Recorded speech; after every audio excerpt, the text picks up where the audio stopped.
Shalom jemaat Tuhan. Selamat hari Minggu, selamat beribadah bagi kita semua. Sebelum kita masuk dalam ibadah kita pada pagi hari ini, saya mengundang kita mempersiapkan diri untuk masuk dalam ibadah kita. Kita saat teduh sejenak.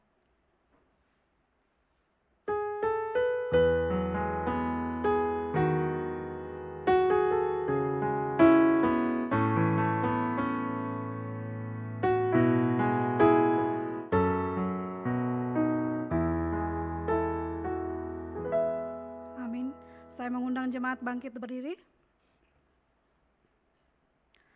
Engkaulah ya Tuhan yang maha tinggi di atas seluruh bumi. Engkau sangat dimuliakan di atas segala Allah. Bersukacitalah karena Tuhan, hai orang-orang benar. Dan nyanyikanlah syukur bagi namanya yang kudus. Kita memuji Tuhan dari KPPK 21. Puji Tuhan Allah Maha Kuasa.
Bersama-sama jemaat Tuhan kita katakan bersama malaikat di sorga, nyanyikan kidung pujian, bermazmur dan memuliakan nama Tuhan. Kita angkat pujian kita, ku memuji dan menyembah-Mu.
Bapa kami yang bertahta di dalam kerajaan surga, terima kasih ya Tuhan, kami sungguh bersyukur atas pemeliharaan, atas kasih, atas anugerah Tuhan yang boleh kami nikmati dalam hidup kami hari demi hari. Terima kasih Tuhan, 1 minggu boleh kami lalui bersama dengan Tuhan, dengan anugerah yang daripada Tuhan. Terima kasih untuk kasih-Mu, terima kasih untuk kekuatan yang Tuhan beri bagi kami. Kami boleh melalui ini semua karena kasih dan anugerah yang daripada Tuhan. Bapa, kami sudah memulai ibadah kami. Kami serahkan ibadah ini dari pertengahan hingga akhirnya ke dalam tangan pengasihan-Mu. Kami mengundang Kau Allah Roh Kudus boleh hadir di hati kami. Setiap hati kami boleh menguasai hati kami. Biarlah setiap hati kami boleh tertuju dan terarah hanya kepada Engkau. Ampuni salah dan dosa kami Tuhan, layakkan kami untuk menyanyikan puji-pujian kepada Tuhan. Terima kasih banyak Bapa, terimalah doa kami ini, dalam nama Yesus kami berdoa dan mengucap syukur. Amin. Silakan duduk jemaat Tuhan.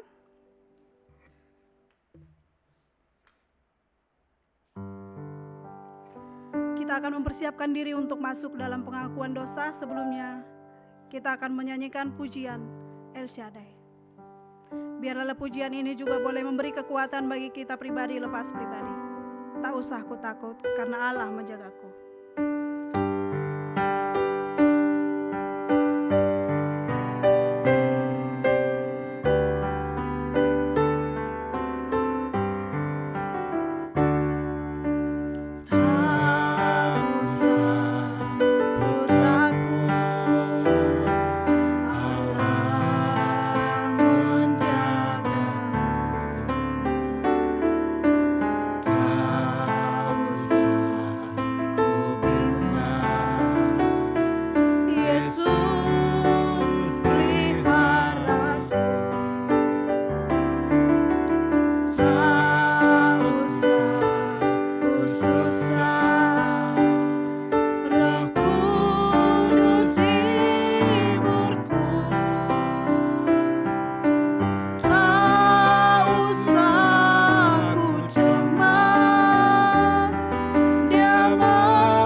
Tuhan, mari kita siapkan hati, kita datang berdoa di hadapan Tuhan, mengaku dosa dan pelanggaran kita di hadapannya. Dengarkanlah ayat yang akan mengantar kita dalam pengakuan dosa kita. Mazmur nomor 32 ayat 5. Dosaku kuberitahukan kepadamu, dan kesalahanku tidaklah kusembunyikan. Aku berkata, aku akan mengaku kepada Tuhan pelanggaran-pelanggaranku, dan Engkau mengampuni kesalahan karena dosaku. Mari bersama-sama kita berdoa. Bapa di dalam sorga, kembali kami datang kepadamu. Hanya oleh anugerah dan pertolongan Tuhan, kami boleh sampai di bulan Juni. Dan kami tahu Tuhan, di tengah-tengah kondisi bangsa negara, kota kami yang sulit seperti ini, Tuhan masih bawa kami datang beribadah kepadamu. Ya Tuhan, di dalam ibadah ini kami datang mengintrospeksi diri kami. Sejauh mana kehidupan kami di dalam Tuhan? Apakah benar kami bersandar sepenuhnya kepada Tuhan? Apakah benar kami melakukan hal yang menyenangkan hati Tuhan? Atau jangan-jangan kami justru menjadi orang yang tidak berkenan di hadapan Tuhan? Kata-kata kami, terlebih perbuatan kami, membuat Tuhan sedih. Apa yang kami lakukan itu membuat sesama kami menjadi marah. Sesama kami menjadi tidak mau lagi bergaul dengan kami. Oh Tuhan, saat ini kami datang kepadamu dengan segala kerendahan hati. Kami datang mengaku semuanya di hadapan Tuhan. Kami butuh Tuhan. Kami butuh anugerah. Dan kami tidak mau juga selalu terbelenggu, berulang-ulang kali melakukan hal yang tidak berkenan di hadapan Tuhan. Kami akui kami salah dan kami mohon pengampunan dari Tuhan. Biarlah Engkau mendengar doa pengakuan dosa kami Tuhan. Sucikan kami, kuduskan kami, layakkan kami semua menjadi anak-anak yang taat dan setia kepada Tuhan saja. Roh Kudus, kami mohon selalu menuntun, mengarahkan kami, bahkan mengingatkan kami supaya kami melakukan apa yang Tuhan mau, bukan apa yang kami mau. Inilah doa pengakuan dosa kami. Di dalam nama Tuhan Yesus Kristus, Juru Selamat, penebus dosa kami. Kami sudah berdoa dan bersyukur. Amin. Jemaat, dengarkanlah petunjuk hidup baru diambil dari surat Roma. Roma pasal 12 ayat 2. Janganlah kamu menjadi serupa dengan dunia ini, tetapi berubahlah oleh pembaharuan budimu, sehingga kamu dapat membedakan manakah kehendak Allah, apa yang baik, yang berkenan kepada Allah, dan yang sempurna. Mari kita berdiri jemaat, kita naikkan nyanyian syukur dan tekad kita. Karena begitu Allah cinta dunia. Kita nyanyikan ini 2 kali.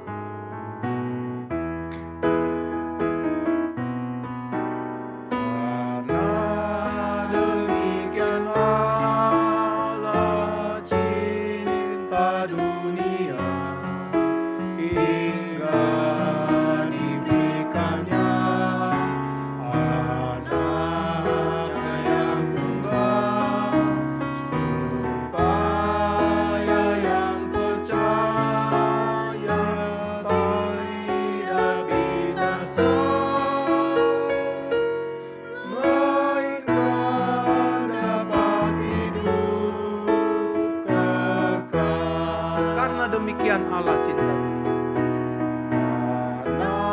Karena demikian Allah cinta dunia, hingga diberikannya anak yang tunggal, supaya yang percaya tidak binasa, melainkan dapat hidup kekal.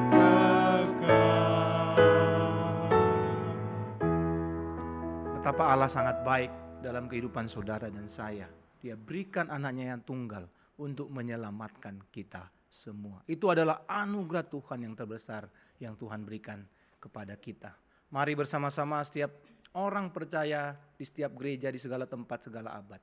Mari kita ikrarkan, kita nyatakan pengakuan iman kita. Pengakuan iman rasuli yang berkata demikian. Aku percaya kepada Allah Bapa yang Maha Kuasa, Khalik langit dan bumi, dan kepada Yesus Kristus anaknya yang tunggal Tuhan kita, yang dikandung daripada Roh Kudus, lahir dari anak darah Maria, yang menderita sengsara di bawah pemerintahan Pontius Pilatus, disalibkan, mati dan dikuburkan, turun ke dalam kerajaan maut. Pada hari yang ketiga, bangkit pula dari antara orang mati, naik ke sorga, duduk di sebelah kanan Allah, Bapa yang Maha Kuasa. Dan dari sana ia akan datang untuk menghakimi orang yang hidup dan yang mati. Aku percaya kepada Roh Kudus, gereja yang kudus dan am, persekutuan orang kudus, pengampunan dosa, kebangkitan tubuh, dan hidup yang kekal. Amin. Jemaat silakan duduk.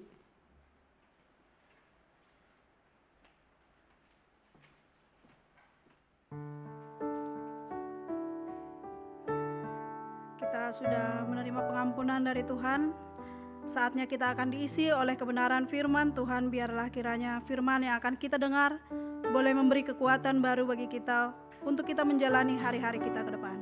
Sebelum kita mendengarkan firman Tuhan, kita akan mengangkat pujian Yesus Tuhan Gembalaku.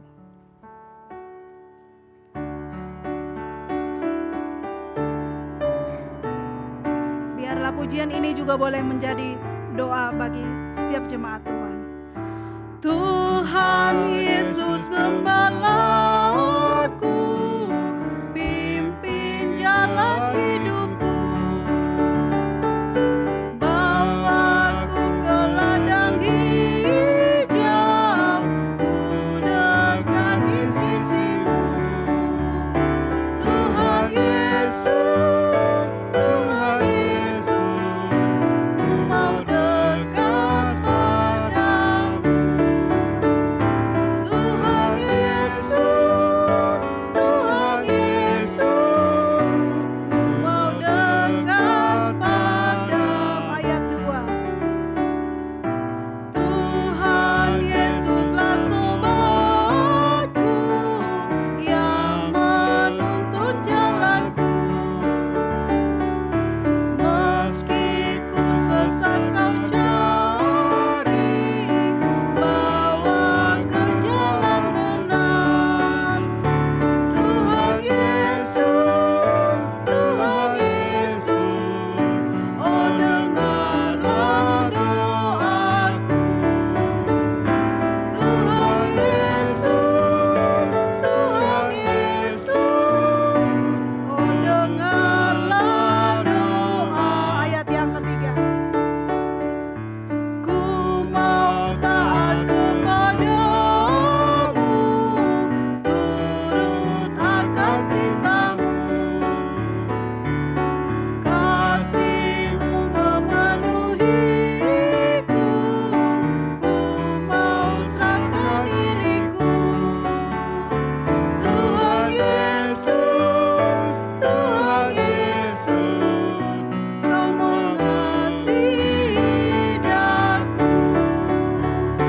Tuhan Yesus, Tuhan Yesus, Kau mengasihi. Tuhan Yesus, Tuhan Yesus, Kau mengasihi daku.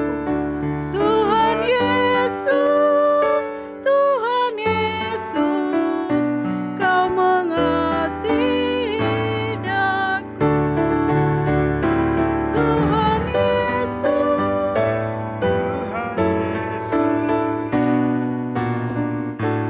Yesus, aku.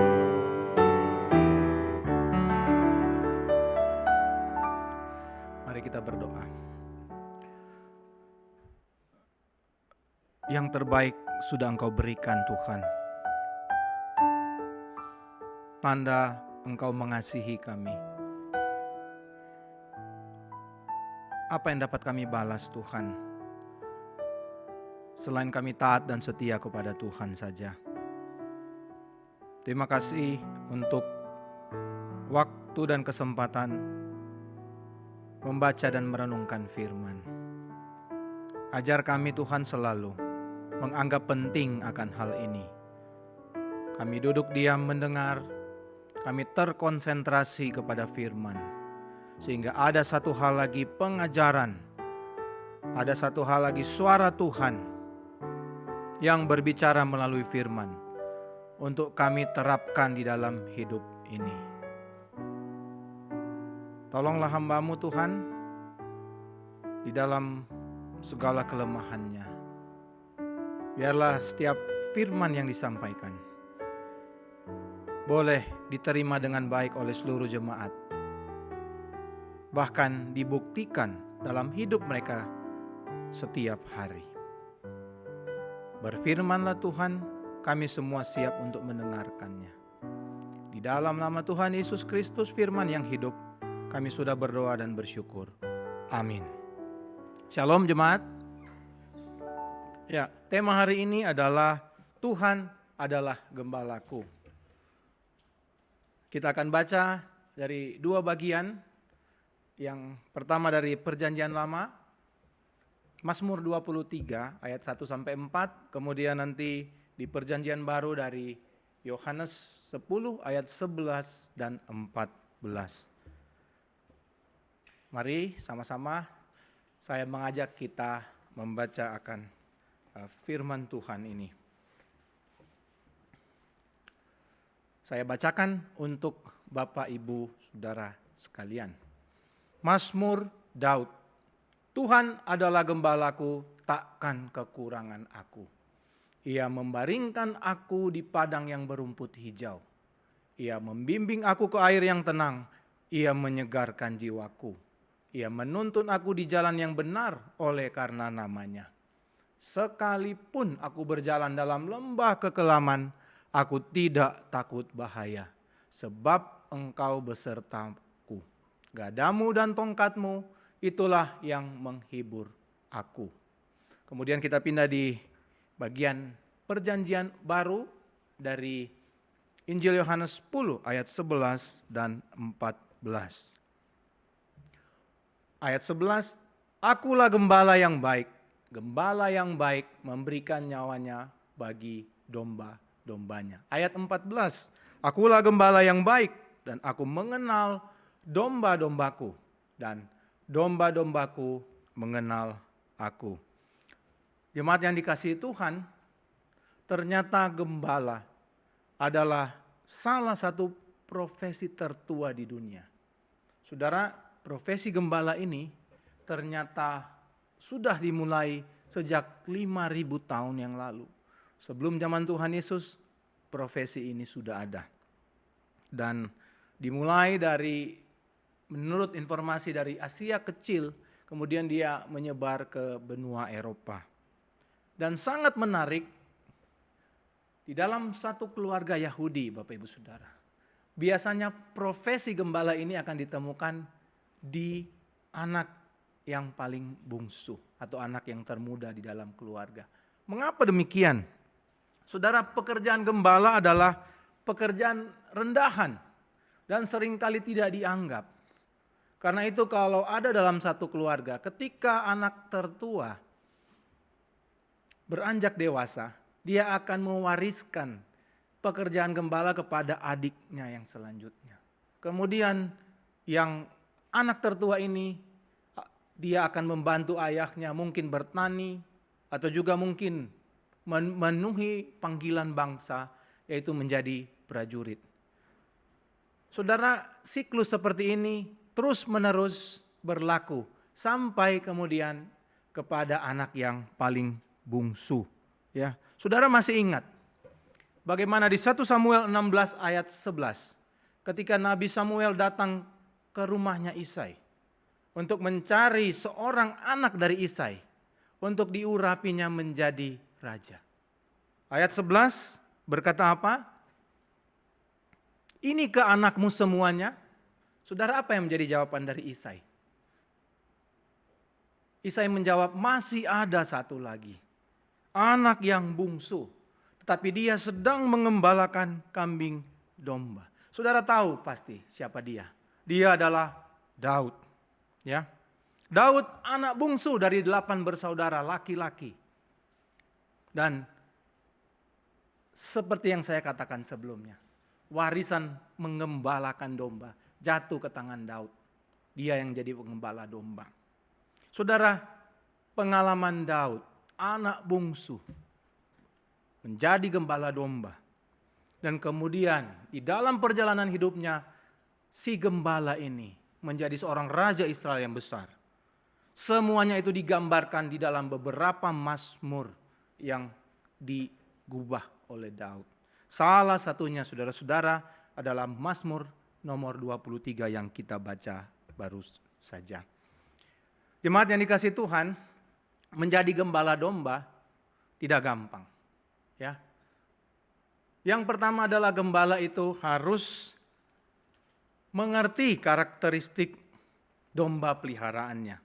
Saudara, saya mencatat ya, ada beberapa karakteristik domba yang harus dimengerti oleh seorang gembala. Yang pertama adalah domba itu ternyata penglihatan ke depannya kurang. Mengapa saudara-saudara? Ternyata coba saudara perhatikan ya. Letak mata dari domba lebih ke arah tepi dari kepalanya. Coba bedakan dengan anjing. Anjing kedua matanya itu agak dekat dan mengarah ke depan. Tetapi domba agak ke tepi kepalanya. Ya. Karena itu retina matanya difokuskan untuk hanya melihat sisi tepi. Dan sulit sekali untuk melihat ke depan. Dan sebetulnya ini bukan hanya domba. Rusa pun mengalami hal yang sama. Saudara, kalau engkau menjadi seorang pemburu dan engkau akan menembak rusa, engkau harus menembak dari depan kepalanya. Jangan sekali-sekali menembak dari samping. Karena matanya itu sangat tajam untuk melihat arah samping. Nah, seperti domba demikian. Sehingga tidak mengherankan beberapa pengkhotbah atau beberapa penafsir juga sering mengatakan penglihatan domba itu rabun. Sebetulnya bukan karena rabun Bapak Ibu Saudara, tapi karena letak matanya yang ke tepi. Sulit menebak apa yang ada di depannya. Yang kedua adalah ternyata domba memiliki pendengaran yang sensitif. Saudara, domba tidak bisa mendengar suara yang tinggi atau melengking atau keras. Misalnya suara petasan atau gonggongan anjing. Saudara mendengar suara yang tinggi seperti ini atau keras seperti ini, domba akan stres, panik, dan kemudian dia berlarian tidak tentu arahnya. Saudara, karena itu kalau kita melihat domba atau kawanan domba yang begitu besar, seringkali dibantu oleh anjing gembala. Gunanya apa? Anjing gembala akan menggonggong dengan keras, mengatur domba. Kemudian yang ketiga, ternyata domba memiliki penciuman yang khas. Kenapa demikian? Domba bisa membedakan mana rumput hijau, rumput yang segar, dan mana rumput yang kering. Mana rumput, mana pakan, saudara-saudara. Saudara, yang terakhir, dikatakan domba itu karakteristiknya adalah daya ingat yang baik. Saudara, sebetulnya ini bukan daya ingat. Akan tetapi, domba itu bisa menentukan suara dengan telinganya.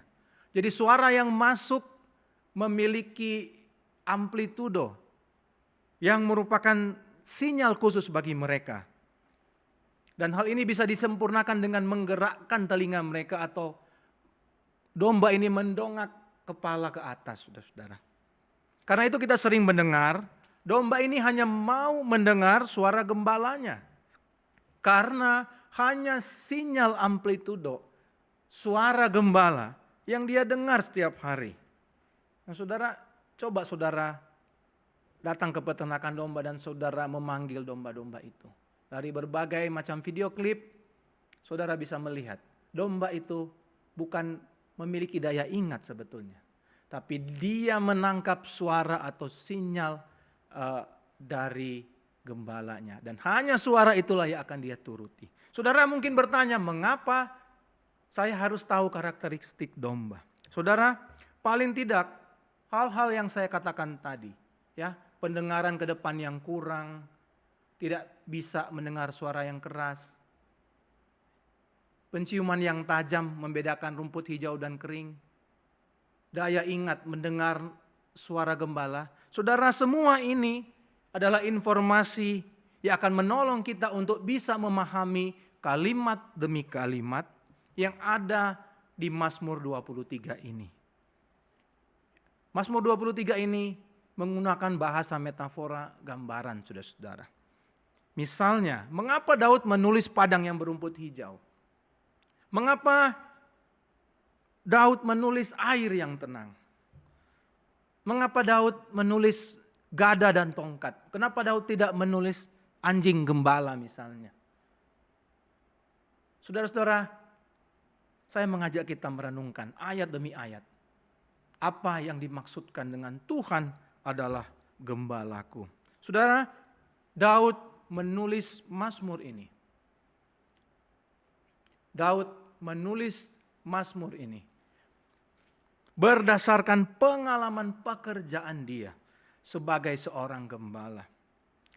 Tugas gembala jelas, dia harus melindungi, dia harus merawat, dia harus menjaga domba-dombanya.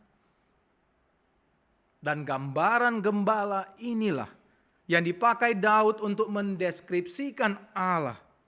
Daud menggambarkan Allah, Daud menggambarkan Tuhan sebagai gembala, dan Daud adalah dombanya.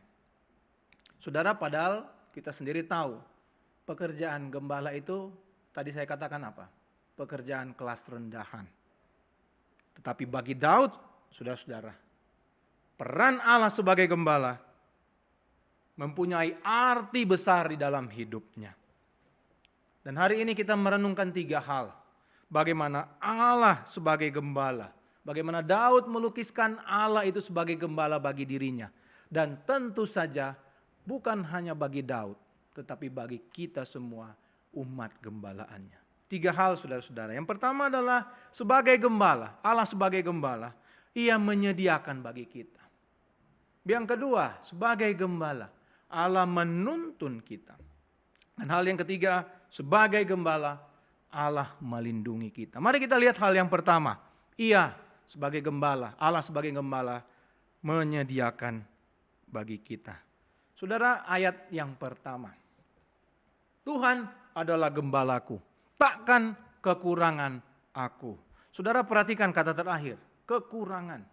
Saudara, karena ini bahasa metafora, gambaran, saudara-saudara, saya ingin mengajak jemaat untuk membandingkan tulisan bahasa Indonesia ini dengan apa sebetulnya yang menjadi tulisan dari bahasa Alkitab, bahasa asli yaitu bahasa Ibrani.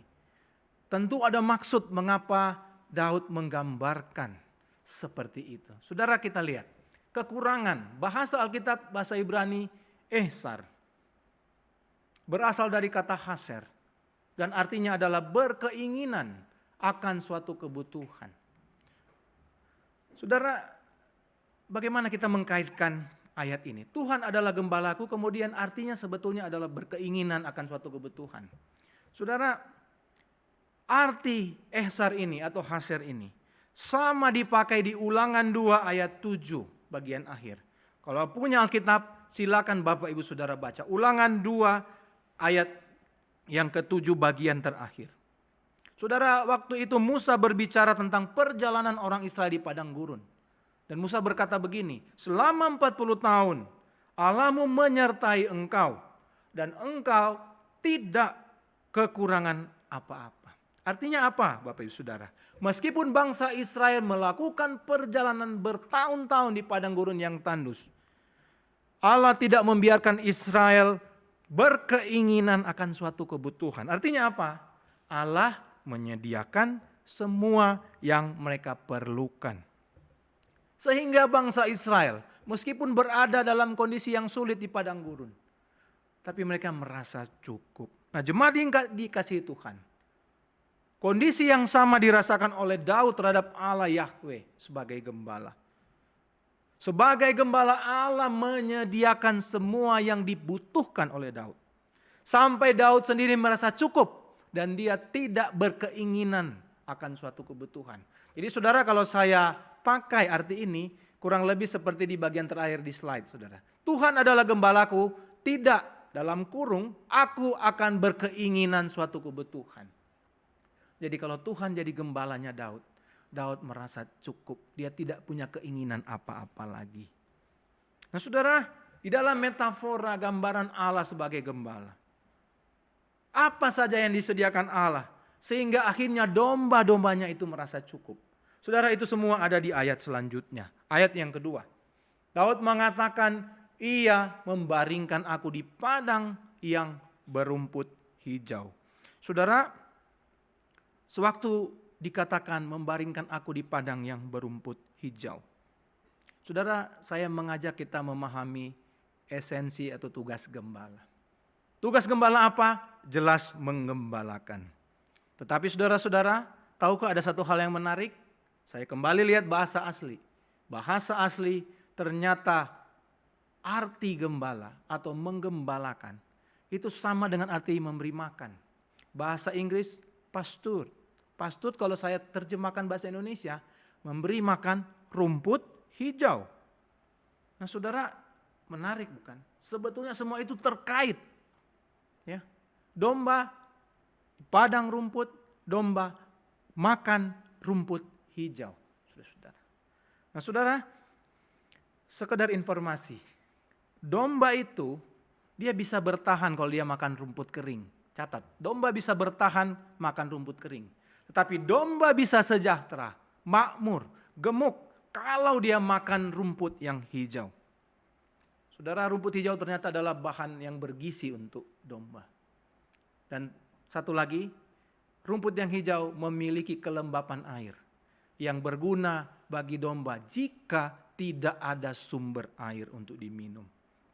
Karena itu, saudara, seorang gembala pasti dia akan mengusahakan domba-dombanya itu makan rumput hijau. Sedapat mungkin gembala akan berusaha mencari tempat yang memiliki rumput yang hijau. Sekali lagi, demi kepentingan siapa Bapak Ibu Saudara? Demi kepentingan domba-dombanya. Saudara, ini hanya soal makan.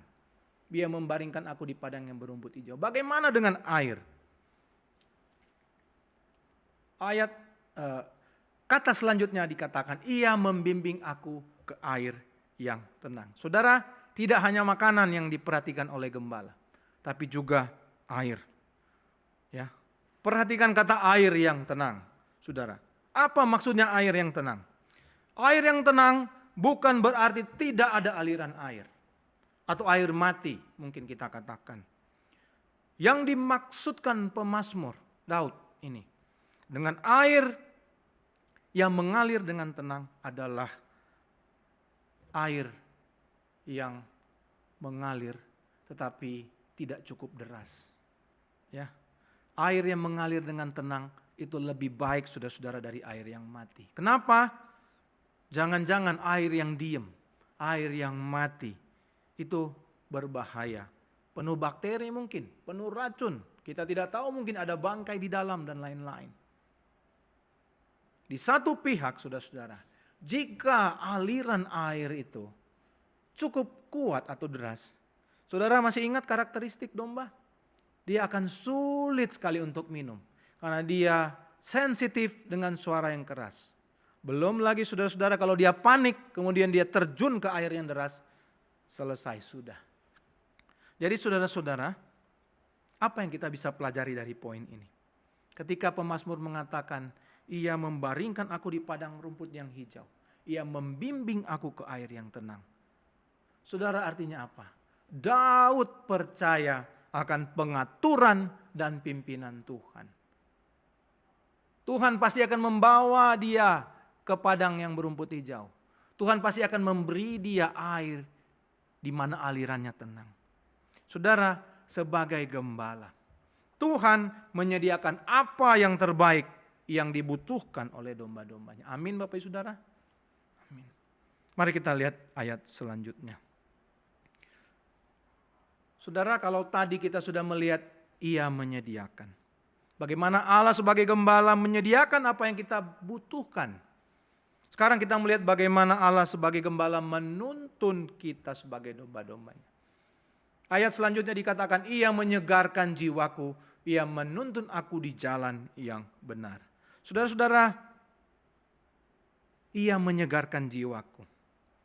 Alkitab bahasa Inggris memakai kata restore. Artinya apa? Memulihkan. Bahasa asli lebih bagus lagi saudara-saudara artinya. Bahasa asli menerangkan arti kata menyegarkan dengan arti membawa kembali pulang. Saudara, di dalam mengembalakan domba, kadang-kadang ada 1-2 ekor domba pasti tersesat. Dan menjadi tugas gembala mencari domba yang tersesat itu. Dan kemudian membawa dia kembali ke kandangnya atau kembali ke kawanannya. Kalau tidak, saudara-saudara, dia pasti akan menjadi mangsa binatang buas. Nyawa domba itu terancam. Kemudian Daud berkata, ia menuntun aku di jalan yang benar. Saudara, ketika saya menyelidiki arti bahasa asli, artinya sama dengan membawa di jalan raya atau jalan yang lurus. Artinya apa? Saudara, ternyata kadang-kadang domba itu sulit diatur. Kalau saudara sering melihat bagaimana seorang gembala membawa domba, kelihatannya itu lurus Bapak Ibu Saudara. Kalau enggak gembala di depan, domba di belakang. Kalau tidak domba di depan, gembala yang di belakang. Tapi semuanya bergerak ke arah yang lurus. Nah, yang dimaksudkan dengan menuntun aku di jalan yang benar, kadang-kadang ada Bapak Ibu Saudara, sekawanan domba atau 1 ekor domba, 2 ekor domba itu sering keluar dari jalan yang lurus itu. Dan tugas gembala untuk menuntun domba-domba itu, mengarahkan domba-domba itu kembali kepada kawanannya. Saudara, James Boyce, dia menafsirkan, menyegarkan jiwaku, menuntun aku di jalan dengan benar, dengan kata brings me to a repentance atau conversion. Saya terjemahkan kira-kira membawa saya kepada pertobatan atau pengakuan dalam hal ini dosa. Saudara, inilah yang dirasakan oleh Daud pemazmur. Di dalam kehidupannya seringkali Daud tersesat mengikuti jalannya sendiri. Akan tetapi Allah sebagai gembala selalu mengingatkan Daud untuk kembali ke jalan yang benar. Kembali pulang. Allah memulihkan kembali kehidupan Daud. Allah mengingatkan Daud kembali bertobat, mengaku dosa di hadapan Tuhan. Tuhan tidak menginginkan Daud menyimpang dari jalan yang sudah ditunjukkan oleh Tuhan. Tuhan menunjukkan kesalahan Daud, bawa dia kepada pertobatan, dan Tuhan memulihkan jiwa Daud. Saudara, kalau baca beberapa mazmur yang lain, saudara akan melihat betapa dia mengucap syukur. Di tengah-tengah keberdosaan dia datang mengaku di hadapan Tuhan. Dan Tuhan memulihkan dia kembali.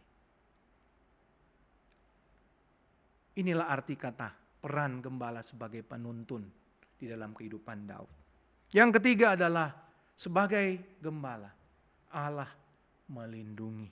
Ayat yang keempat. Sekalipun aku berjalan dalam lembah kekelaman, aku tidak takut bahaya sebab engkau besertaku. Gadamu dan tongkatmu itulah yang menghibur aku.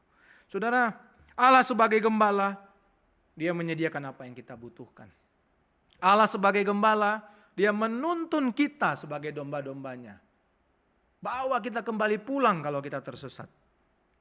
Hal yang ketiga, Allah sebagai gembala yang baik, ia melindungi kita. Saudara, ketika engkau baca ayat 4 ini, langsung kelihatan ada perubahan yang nyata terjadi. Dari ayat pertama di bagian awal, saudara melihat padang rumput yang hijau, air yang tenang. Bukankah ini menggambarkan suasana hati yang damai, saudara-saudara? Kita senang berada di padang rumput yang hijau, air yang tenang. Tapi di ayat 4 ini situasi berubah. Drastis Bapak Ibu Saudara. Pemazmur menggambarkan dengan lembah kekelaman. Bahasa Inggris Valley of Death, lembah kematian, saudara-saudara. Beberapa penafsir memang berusaha menafsirkan apa artinya. Ada yang bilang lembah maut, ada yang bilang bayangan kematian, ada yang bilang kegelapan. Saudara, semua itu juga benar. Tetapi saudara-saudara, arti yang paling mendekati adalah sebetulnya bagaimana pemazmur itu menggambarkan kesulitan perjalanannya sebagai gembala, menggembalakan kawanan dombanya. Saudara, tugas gembala tadi dikatakan menyediakan makanan. Dan saudara-saudara harus tahu, awalnya mungkin dia bisa mencari padang rumput yang dekat dengan desa dia, dekat dengan rumah dia. Jika akhirnya habis rumputnya, gembala itu harus membawa domba-dombanya makin lama makin menjauh, saudara-saudara. Dan kadang-kadang seorang gembala atau kerumunan kelompok gembala harus menghabiskan berhari-hari jauh dari rumah demi supaya kawanan dombanya mendapat makan. Kadang seorang gembala harus mengisolasi dirinya, saudara-saudara, dari keramaian masyarakat waktu itu, demi supaya domba-dombanya itu mendapat makan. Saudara harus tahu, keadaan geografis dari Israel itu ada bukit-bukit, gunung dan lembah. Dan bisa dibayangkan bagaimana seorang gembala meninggalkan rumah berhari-hari, naik bukit, naik gunung, turun ke lembah. Dan itu adalah kesulitan, bukan? Saking curam dan dalam, saudara-saudara. Kadang-kadang lembah itu, ya, cahaya matahari tidak akan sampai ke dasar lembah karena tertutup oleh tebing-tebing gunung yang tinggi. Akan tetapi, saudara-saudara bayangkan, hanya itu satu-satunya jalan. Dan jalan itulah yang bisa dilalui. Gembala tidak bisa memutar kembali. Gembala tidak bisa berhenti di situ, saudara-saudara. Harus dia menjalani jalan di lembah itu. Belum lagi gangguan-gangguan dari binatang buas yang setiap saat bisa mengintai. Bukan hanya domba-domba, saudara-saudara, tetapi nyawa gembala yang bisa menjadi taruhan. Jadi saudara-saudara, apa artinya ia melindungi sebagai gembala di ayat 4 ini? Ayat 4 ini menyatakan keyakinan penuh sang pemazmur, confident, bahwa meskipun berada dalam keadaan seperti itu, di mana nyawa bisa menjadi taruhannya, pemazmur bersyukur memiliki gembala seperti Allah. Seorang gembala yang melindungi dan berjuang mati-matian mempertahankan domba-dombanya. Demikian juga Allah melindungi Daud. Dalam perlindungan Allah, Daud merasa nyaman. Daud memakai, saudara-saudara, gambaran dua alat yang harus ada dan harus dimiliki oleh seorang gembala. Gada dan tongkat. Sebetulnya masih ada, saudara-saudara. Ya, Daud itu selalu dia bawa pengumban ya. Kalau saudara ingat Daud melawan Goliat, dia pakai itu untuk mengalahkan Goliat. Nah, saudara, menariknya dua alat ini memiliki fungsi masing-masing. Gada tidak terlalu panjang, ya, tapi gada ini harus dibawa oleh gembala karena fungsinya adalah melindungi, terutama untuk memukul binatang buas. Tetapi uniknya juga, gada ini bisa dipakai untuk memukul dengan lembut kepada domba. Mengapa? Biasanya untuk mengarahkan. Saudara, gembala memakai gada untuk mengarahkan dombanya kembali ke jalurnya, kembali ke kawanannya. Satu pihak, gada juga dipakai untuk menghitung. Ya, saudara, dia akan menghitung domba berapa, 2, 3, 4 dan seterusnya. Pakai gada, saudara-saudara. Yang kedua, tongkat. Tongkat biasanya lebih panjang. Dan tradisi Yahudi mengatakan tongkat gembala itu ada kaitannya di atas, saudara. Ini dibawa oleh gembala juga. Dan tongkat ini berfungsi untuk membimbing domba. Atau saudara-saudara, hebatnya apa? Bisa menarik domba kalau dia tersesat jauh atau dia jatuh ke jurang yang masih bisa dijangkau oleh tongkat. Ya, tongkat itu kaitannya dikait ke kepala atau badannya, kemudian ditarik, saudara-saudara. Saudara, ayat 4 ini hendak menunjukkan apa? Ayat 4 ini hendak menunjukkan kepada kita bahwa Daud menyadari fakta kehadiran Allah dalam hidupnya. Bahkan ketika Daud berada dalam masa yang sulit, berbahaya, menuju kepada kematian, Daud tidak takut. Daud tahu ada Tuhan yang bersama dengan dia. Tuhan ada beserta dengan dia. Dan Daud tahu juga Tuhan akan membawa dia keluar dari keadaan berbahaya tersebut. Nah, saudara, betapa indahnya gambaran Allah sebagai gembala di dalam kehidupan Daud. Dan saya percaya itu berlaku juga di dalam kehidupan kita. Saudara, Mazmur 23 ini memang merupakan bahasa metafora. Saya katakan tadi gambaran, ilustrasi. Ya. Bagaimana peranan Allah sebagai gembala dan bagaimana Allah memelihara kehidupan umatnya. Dan dalam hal ini diwakili oleh Daud hambanya. Tapi saudara-saudara, berbicara mengenai pemeliharaan Allah dan tuntunan Allah dalam kehidupan setiap anak-anaknya, saudara dan saya percaya konsep dan pemahaman kita bisa lebih kaya dan melebihi gambaran metafora di dalam Mazmur 23 ini. Daud merasa seperti itu. Bagaimana Allah memelihara dia. Bagaimana dengan kita? Saya rasa kita bisa lebih kaya, saudara-saudara.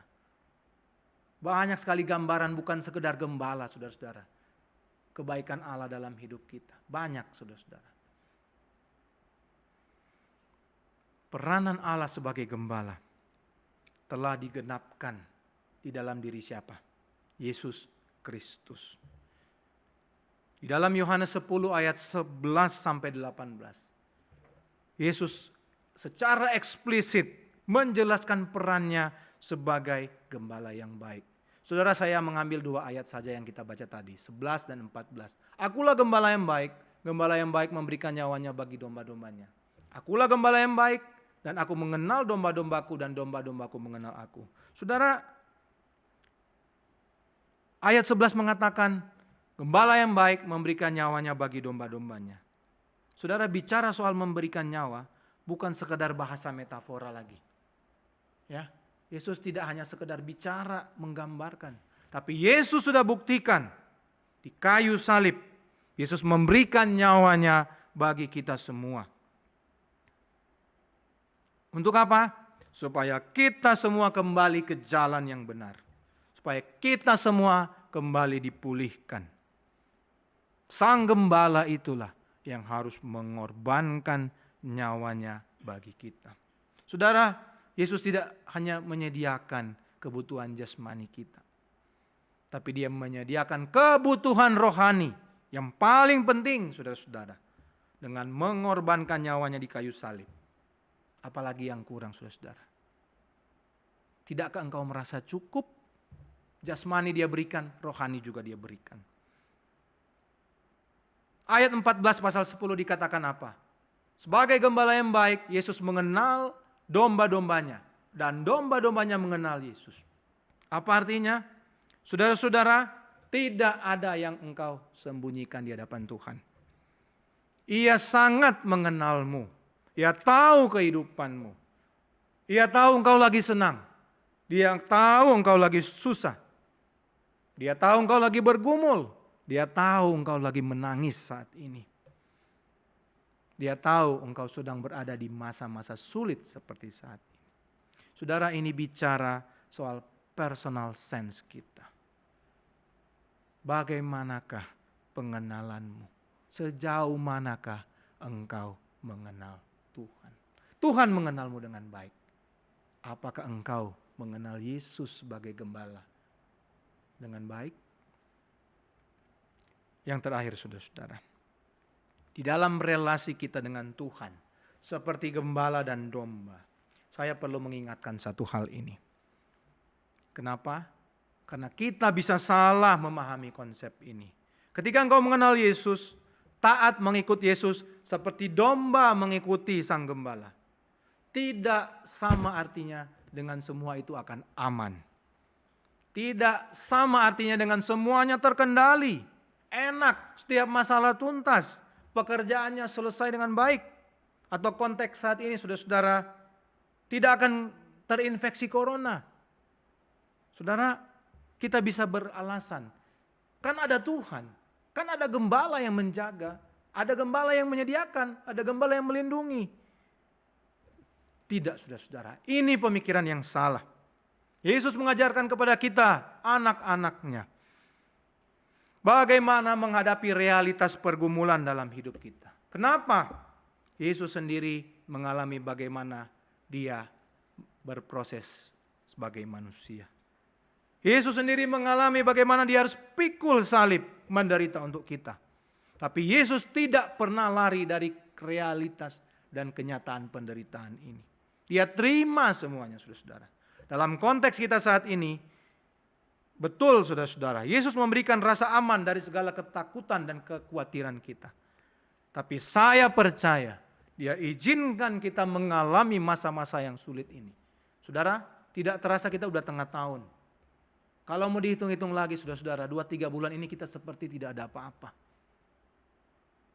Seiring waktu berlalu cepat, tidak terasa 2020 selesai saudara-saudara.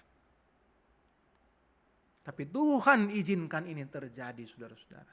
Di dalam kesetiaan kita mengikut Tuhan. Bagaimana pekerjaan saya? Bagaimana usaha saya? Kehidupan saya, keluarga saya. Bagaimana kalau saya kena COVID-19? Saudara-saudara, mungkin ini gambaran lembah kekelaman bagi engkau pribadi masing-masing. Tapi belajarlah seperti Daud. Dia tidak takut menghadapinya. Aku tidak takut bahaya. Kenapa saudara-saudara? Tuhan beserta dengan dia. Tuhan yang sama beserta dengan kita juga. Menghadapi semua kesulitan ini, Yesus ingin kita setia mengikut dia dengan sepenuh hati. Kita harus menghadapi realitas dunia ini, masa sulit seperti ini saudara-saudara. Bersama dengan Yesus, dengan iman sekali lagi. Bukan dengan ketakutan dan keraguan. Ada Tuhan yang beserta dengan kita. Tidak hanya di saat yang sulit seperti saat ini. Tapi di saat juga saudara penuh dengan sukacita, kita harus tetap mengandalkan Tuhan. Amin Bapak Ibu Saudara. Amin. Mari kita berdoa. Bapa di sorga, terima kasih, Tuhan adalah gembalaku. Tuhan yang sama yang sudah memelihara Daud, menuntun, membimbing, mengarahkan. Tuhan yang sama juga sedang bekerja dalam kehidupan setiap anak-anak Tuhan jemaat GKY Muara Baru. Biarlah firman Tuhan ini mereka mengerti Tuhan. Tidak salah memahami konsep keberadaan Tuhan di dalam hidup mereka. Dan mereka tetap setia menjalani masa-masa yang sulit seperti COVID-19 ini. Setiap jemaat mempraktikkan firman ini dengan baik dan benar Tuhan. Dan menjadi kesaksian hidup bagi banyak orang di sekitar mereka. Bagaimana Tuhan sebagai gembala menolong mereka semua. Terima kasih Tuhan. Firman-Mu terus bekerja dalam kehidupan setiap orang yang mendengarkannya. Di dalam satu nama Tuhan Yesus Kristus, Sang Firman yang hidup itu, kami sudah berdoa dan bersyukur. Amin.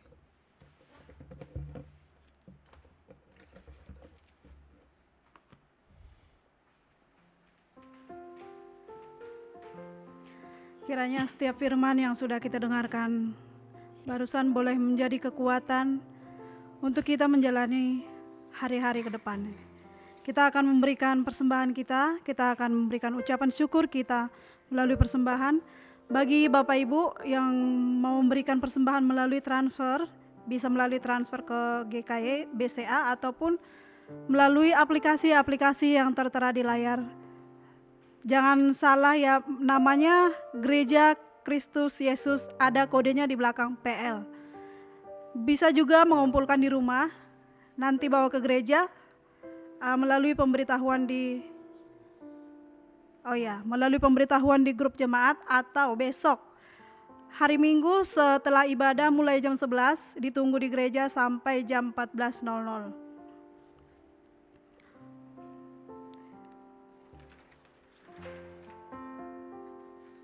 Baiklah, pujian penghantar kita untuk memberikan persembahan. Kita akan menyanyikan pujian kita dari KPPK 241. Karena Tuhan yang pimpin jalanku.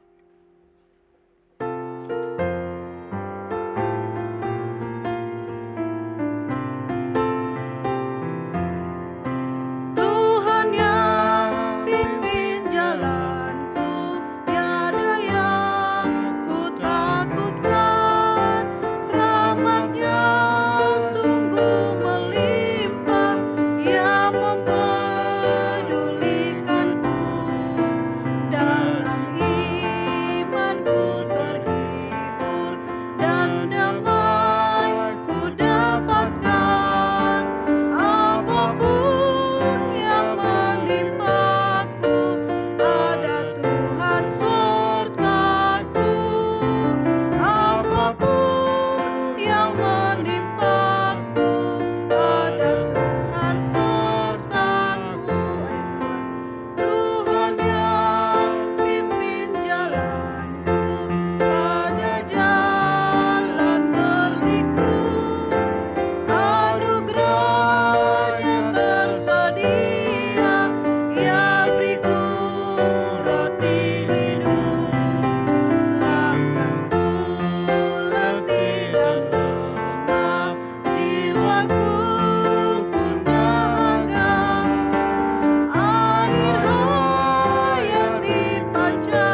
Tuhan Allah Bapa kami yang ada di dalam kerajaan surga, terima kasih Tuhan. Kembali kami boleh mengucap syukur kepada Tuhan. Terima kasih untuk setiap firman yang sudah boleh kami dengar, boleh memberkati kami semua. Saat ini Bapa, kami juga sudah boleh memberikan ucapan syukur kami melalui setiap rupiah-rupiah yang sudah kami kumpulkan. Biarlah Tuhan berkati setiap pemberian kami ini. Biarlah persembahan kami ini boleh dipakai hanya untuk pelayanan-Mu di tempat ini atau dimanapun uang ini boleh berada. Tuhan, berkati setiap kami yang sudah boleh memberi. Berkati usaha kami, berkati setiap pekerjaan-pekerjaan kami. Berkati apapun yang kami kerjakan setiap hari Tuhan. Biarlah Engkau curahkan berkat-Mu bagi kami dan berikan kami hati yang selalu mengucap syukur kepada Tuhan dalam keadaan seperti apapun kami. Terima kasih Tuhan, ampuni segala salah dan doa kami, dan terimalah persembahan kami ini. Terpujilah Engkau Bapa, dalam nama anak-Mu Tuhan Yesus Kristus. Kami sudah berdoa dan mengucap syukur. Amin. Kita akan masuk dalam berita gembala. Ya, jemaat yang dikasihi Tuhan, dua pengumuman saja. Ya, yang pertama adalah jangan lupakan persekutuan doa Rabu 10 Juni jam 7 malam. Temanya adalah penderitaan yang tak tergantikan. Kemudian kebaktian umum minggu depan 14 Juni, temanya adalah ketekunan dalam penderitaan. Yang akan berkhotbah adalah Lose Surya. Ya. Pemimpin liturgis Bapak Rudi, pemusik Bapak Lazarus, Emin, multimedia Saudara Gabriel. Kita akan berdoa syafaat. Yang pertama, kita doakan persiapan bangsa negara kota Jakarta dalam menghadapi keadaan new normal.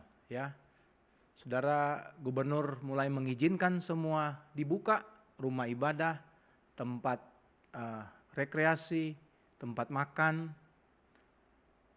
mal, semua diizinkan dibuka dengan syarat-syarat tertentu. Tentunya ini harus kita juga sikapi dengan bijak, ya. Jangan sampai ketika kita memanfaatkan kesempatan keluar rumah, berkumpul dengan orang-orang di sekitar, tapi justru disitulah tempat kita tertular COVID-19 ini. Kita doakan semua persiapan. Kita doakan juga semoga penyebaran virus corona ini berhenti dan kita akhirnya bisa beraktivitas dengan normal. Yang kedua, kita doakan gereja Muara Baru dan jemaat GKY Muara Baru. Kita tak lupa doakan Sinode GKY 75 tahun, saudara-saudara. Ya, kita doakan seluruh gereja GKY yang ada. Kita doakan jemaat GKY termasuk GKY Muara Baru. Bagaimana mereka sebagai anak Tuhan tetap taat dan setia kepada Tuhan, tetap bergereja, menjadi berkat bagi banyak orang di sekitar, di Muara Baru dan sekitarnya. Mari sama-sama. Satu hal lagi saudara-saudara, sebagai informasi ya, kita turut berduka cita juga untuk keluarga dari Ibu Ayu, Ibu Rahayu yang tinggal di Pademangan. Sekali lagi, Ibu Rahayu yang tinggal di Pademangan. Tuhan sudah panggil pulang suami dari Ibu Rahayu. Saudara, kalau tidak kenal Ibu Rahayu, beliau seringkali datang ke gereja bersama-sama dengan Ibu Sri Aswasi, mamanya Immanuel. Ya, jadi kita gereja, baik majelisnya, baik seluruh jemaat, mengucapkan juga turut berduka cita. Beliau Muslim, jadi sudah dimakamkan kemarin, dimakamkan di kampung halamannya. Tapi kita berdoa supaya istri Ibu Ayu tetap setia kepada Tuhan, dikuatkan, dihiburkan oleh Tuhan. Yang kedua juga tak lupa kita doakan untuk proses pemulihan Ibu Risman. Beliau harus cuci darah beberapa kali. Kita doakan juga supaya Bu Risman bisa berkomunikasi dengan baik dengan seluruh keluarga. Dan ada kemajuan yang jelas kelihatan di dalam proses penyembuhannya. Kita doakan Pak Pascal juga dalam proses pemulihan. Seluruh jemaat yang bergumul dengan sakit kita, siapapun dia, saudara tahu, sebutkan nama mereka di dalam doa. Mari kita berdoa. Bapa di sorga, kami datang di hadapan-Mu. Kami membawa setiap saudara-saudara kami Jemaat GKI Muara Baru, kami bawa saudara-saudara yang mengucap syukur untuk kebaikan Tuhan. Biarlah Tuhan terus berkati hidup mereka dan mengingatkan mereka bahwa tidak hanya di saat senang, di saat suka, tapi di saat juga mengalami kegagalan, di saat berada dalam keadaan yang sulit, mereka tetap mengucap syukur kepada Tuhan. Engkau berkati setiap sukacita mereka, dan mereka boleh membagikan sukacita itu dengan menjadi berkat bagi sesama mereka. Kami terus doakan juga jemaat yang bergumul, terutama Ibu Rahayu yang tinggal di Pademangan. Suaminya Tuhan sudah panggil pulang. Memang Tuhan, dia beda keyakinan dengan kami. Tapi Tuhan, melalui kehidupan Bu Ayu, paling tidak dia boleh melihat bagaimana kehidupan anak-anak Tuhan yang tetap setia mengikut Tuhan. Hiburkan Ibu Ayu dan seluruh keluarga yang ditinggalkan. Kami juga terus berdoa untuk proses pemulihan Ibu Risman. Terima kasih, meski mungkin sedikit, tapi tetap ada kemajuan. Tapi Tuhan, Ibu Risman harus bolak-balik rumah sakit mencuci darahnya. Tolong Tuhan, Engkau terus menyertai Ibu Risman. Proses cuci darah yang tidak gampang juga. Tapi Tuhan menyertai dia. Tuhan melindungi dan Tuhan menuntun dia. Tuhan bekerja luar biasa dalam pribadinya. Kami rindu tetap ada kemajuan yang jelas Tuhan. Terlebih soal komunikasi dengan keluarga, dengan kami semua juga. Pak Sabar dan anak-anak yang terus mendampingi dan merawat. Beri kesehatian, beri sukacita untuk terus memperhatikan apa yang dibutuhkan dari Ibu Risman. Dan Tuhan terus memberkati, menyediakan apa yang mereka perlukan untuk pengobatan dari Ibu Risman. Pak Pascal juga dalam pemulihan sakitnya, Tuhan tolong. Kadang-kadang dia harus drop. Tuhan jamah dia, pulihkan dia di dalam nama Tuhan Yesus. Sehingga dia betul-betul pulih Tuhan. Dokter mengatakan dia tidak sakit apa-apa. Tuhan, kalau itu Tuhan, ada kekuatan yang lain yang berasal dari si jahat, kami saat itu tolak patahkan di dalam nama Tuhan Yesus. Hanya Yesus yang berkuasa dalam dirinya dan tidak berhak mengganggu. Iblis tidak berhak menguasai hidup, tubuh setiap anak-anak Tuhan. Tolonglah istri anak-anak supaya bisa terus mendoakan Pak Pascal. Iman Pak Pascal juga tetap teguh di dalam Tuhan. Demikian juga saudara-saudara kami yang lain yang bergumul dalam sakit penyakit. Hamba-Mu terus mendoakan mereka Tuhan. Jamah mereka. Beri belas kasihan, anugerah-Mu Tuhan. Di dalam nama Tuhan Yesus. Biarlah mereka boleh sembuh Tuhan. Dan bisa beraktivitas dengan normal kembali. Mereka yang bergumul dalam pekerjaan, gara-gara masa sulit ini tidak ada pekerjaan lagi. Tolong Tuhan, beri kesabaran dan ketekunan. Hal yang terbaik Tuhan, yang sesuai rencana Tuhan, bukan rencana manusia. Kau juga menyediakan apa yang mereka butuhkan Tuhan. Di saat-saat sulit seperti ini, ketika mereka juga tidak mempunyai pendapatan hari demi hari. Tangan Tuhan yang ajaib pasti menolong dengan cara yang tidak dapat kami tebak juga Tuhan. Bagi mereka yang bergumul dalam keluarga, pulihkan keluarga-keluarga ini Tuhan. Perdamaikan mereka juga. Ada pengampunan di antara mereka. Terima kasih Tuhan. Sertai gereja kami, meskipun harus secara virtual, online. Tapi kami rindu bahwa setiap ibadah ini menjangkau hati seluruh jemaat. Membawa mereka semakin dekat dengan Tuhan. Beriman dengan teguh kepada Tuhan.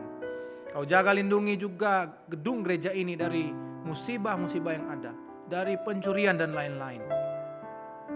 Kami doakan bangsa negara, persiapan-persiapan, kelonggaran-kelonggaran yang sudah diberikan. Masa transisi ini Tuhan. Digunakan dengan baik. Meskipun semua bisa dibuka, tempat ibadah, restoran, toko-toko, mall, tempat-tempat rekreasi, taman-taman untuk berkumpul keluarga. Biarlah setiap masyarakat tetap mematuhi aturan yang ada Tuhan, untuk mencegah orang-orang yang positif bertambah. Karena meskipun ada kelonggaran, tetap kami melihat orang yang terinfeksi Tuhan makin bertambah. Karena itu Tuhan beri hikmat bijaksana bagi kami gereja secara khusus, atau pemerintah kota Jakarta dan bangsa Indonesia, menetapkan setiap kebijakan yang ada, supaya Tuhan penyebaran COVID ini bisa terhenti. Tolong kami sebagai gereja boleh menyampaikan yang tepat dan benar Tuhan. Bukan melawan aturan pemerintah, tapi mendukungnya dengan baik. Dan menjadi contoh teladan bagaimana orang yang taat kepada protokol kesehatan, pakai masker, cuci tangan, menjauhi keramaian, jaga jarak dan lain-lain. Tolong kami Tuhan, supaya kami memberikan sumbangsi yang baik bagi pemerintah bangsa negara kami. Terima kasih Tuhan. Inilah yang menjadi doa kami.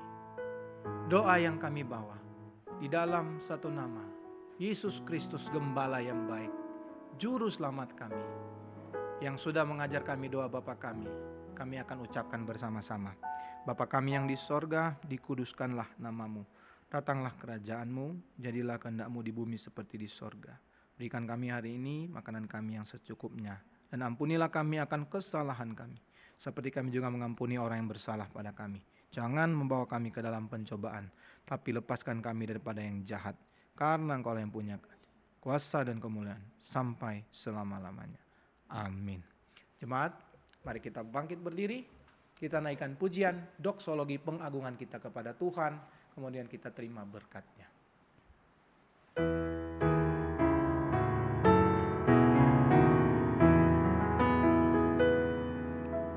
Puji Allah Bapa Putra, puji Allah Roh Kudus, ketiganya yang esa. Oh selamat sumber berkat.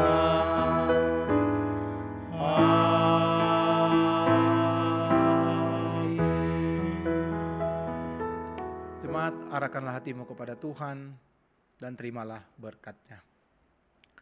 Anugerah dan rahmat yang melimpah dari Tuhan Yesus Kristus, cinta dan kasih yang tidak berkesudahan dari Allah Bapa, kekuatan penghiburan serta pertolongan dari Roh Kudus, biarlah itu menyertai kehidupan kita masing-masing, membuat kita semakin dekat dengan Tuhan, mengarahkan hati, memusatkan iman kita kepada Tuhan. Biarlah berkat Tuhan ini mengalir mulai saat ini sampai selama-lamanya. Amin.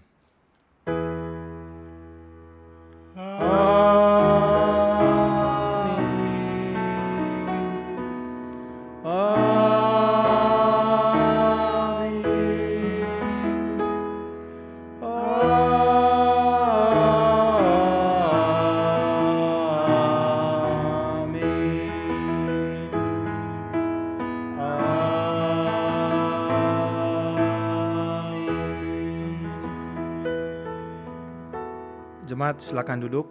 Setiap kita saat teduh doa pribadi mengucap syukur kepada Tuhan.